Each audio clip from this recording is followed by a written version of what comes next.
All you have to do is connect with the one shady guy, and he'll take you for everything you got. Well, talk about a renovation gone wrong. You know, a lot of builders and contractors absolutely swamped with business right now with no availability on their calendars for a long time.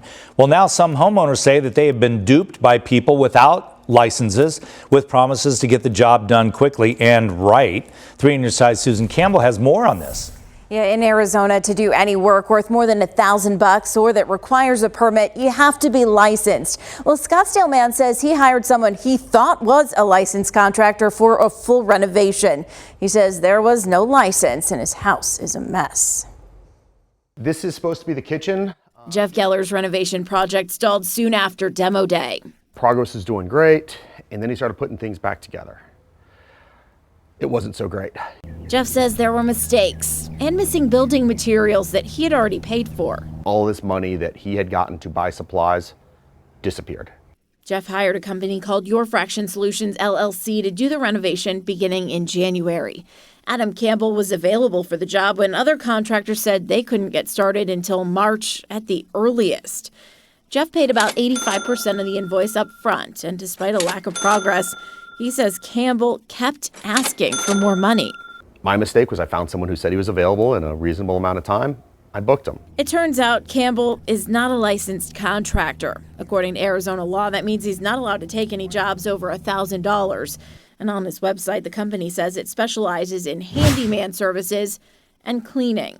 I was dumbfounded. I had no idea. Everybody's scrambling for supplies. Everybody's trying to lock in whatever contractor they want. We wanted to know if the recent construction boom is making more unlicensed contractors come out of the woodwork.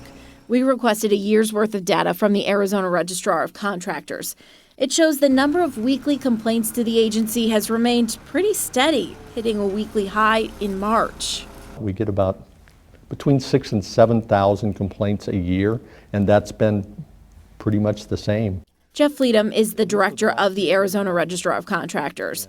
He says about 2/3 of complaints they handle involve licensed contractors. If our investigators say this kind of work doesn't meet standards, you must repair this, and the contractor doesn't fix it, then it will go to a hearing and the judge may rule that their license is suspended. Contractors' licenses can also be revoked, and homeowners may be able to get some money back through the state's recovery fund. But for complaints involving unlicensed contractors, relief is much tougher to come by. They may be lucky and get something back, but I would suggest that the chances are zero. In another recent complaint, an unlicensed builder in Flagstaff pleaded guilty to a misdemeanor count of contracting without a license.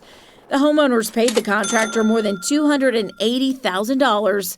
The project was left with $200,000 worth of work to do.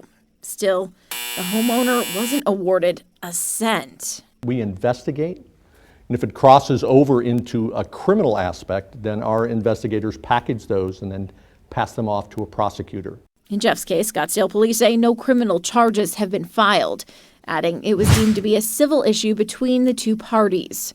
The Registrar of Contractors is still investigating. So before you hire anyone to work on your house, get 3 estimates in writing. Confirm the contractor you choose has a license. Make sure that license covers the type of work you need done, and get everything in writing. That means you have to make sure your contract includes specific expectations. For example, is the cost of permits included in the price?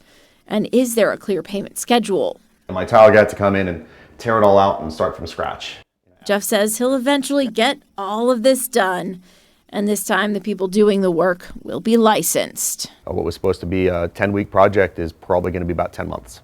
And $76,000 that wasn't in the budget.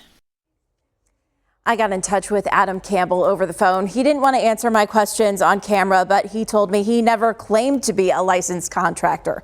He acknowledged he shouldn't have taken the job, but claimed he did $90,000 worth of work and couldn't complete the project that was outlined in the invoice because of changes that Jeff added. Now, interesting to note, this year there has actually been a 10% spike in the number of applications for contractor licenses here in Arizona, just kind of reflecting that building surge we're seeing. It is interesting, yes. Susan, thank you.